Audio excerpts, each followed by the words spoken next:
நீங்கள் பார்த்து கொண்டிருப்பது நியூஸ் 20D தமிழ் உண்மை செய்திகள்.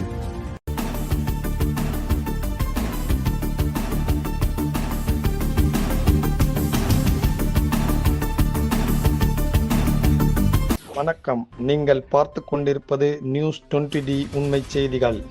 திருச்சியில் ஒரு நூற்றாண்டில் தமிழகம் கண்ட போராட்டங்கள் என்ற தலைப்பில் புத்தக வெளியீட்டு விழா. அமைச்சர்கள் நேரு, அன்பில் மகேஷ் பங்கேற்பு. திருச்சிராப்பள்ளி புனித வளனார் தன்னாட்சி கல்லூரியில் பார்பியர் அரங்கம் கல்லூரியின் ஆங்கிலத்துறை சார்பாக நடைபெற்றது. முனைவர் சுபவீர பாண்டியன் அவர்கள் எழுதிய ஒரு நூற்றாண்டில் தமிழகம் கண்ட போராட்டங்கள் என்ற நூலின் ஆங்கில மொழிபெயர்ப்பு நூல் மொழியாக்கம் முனைவர் ஆர் குர்ஷித் பேகம் வெளியீட்டு விழா நடைபெற்றது. நகராட்சி நிர்வாகத்துறை அமைச்சர் நேரு நூலை வெளியிட்டார். பள்ளி கல்வித்துறை அமைச்சர் இந்த நூலை பெற்றுக்கொண்டார்.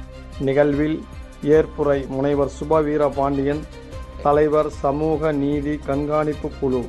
இந்நிகழ்வில் அருட்திரு doctor Paulraj Michael, SJ rector saint Joseph கல்லூரி தன்னாட்சி, அருட்திரு டாக்டர் S மரியதாஸ், SJ முதல்வர் செயின்ட் ஜோசப் கல்லூரி தன்னாட்சி.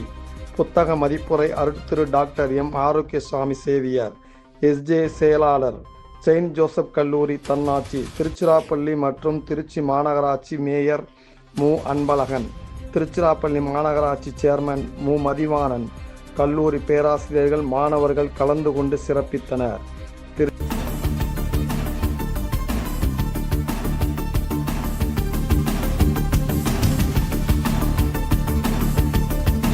நியூஸ் 20D தமிழ் செய்திகளுக்காக திருச்சி செய்தியாளர் H பஷீர். உண்மை செய்திகளை உடனுக்குடன் தெரிந்து கொள்ள நியூஸ் 20D தமிழ் செய்திகளை சப்ஸ்கிரைப் செய்யவும்.